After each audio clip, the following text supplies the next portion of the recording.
மேற்காசிய போர்ச்சூழலில் இந்தியாவின் எரிசக்தி பாதுகாப்பு உறுதி செய்யும் நிலத்தடி கச்சா எண்ணெய் சேமிப்பு கிடங்குகள் மீண்டும் முக்கியத்துவம் பெற்றுள்ளன. இவை ஒரு நாட்டின் அவசரகால தேவைகளுக்காக நிலத்தடியில் உள்ள கடினமான பாறைகளை குடைந்து உருவாக்கப்படும் மிகப்பெரிய செயற்கை குகைகள் ஆகும். ஏவுகணை தாக்குதல்கள், வான்வழி குண்டுவீச்சுகள் மற்றும் தீ விபத்துகளிலிருந்து இந்த தளங்கள் முற்றிலும் பாதுகாப்பானவை.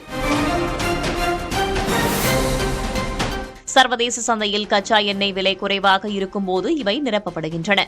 போர் அல்லது விநியோக தடை காலங்களில் இங்கிருந்து குழாய்கள் வழியாக சுத்திகரிப்பு நிலையங்களுக்கு எண்ணெய் கொண்டு செல்லப்படும்.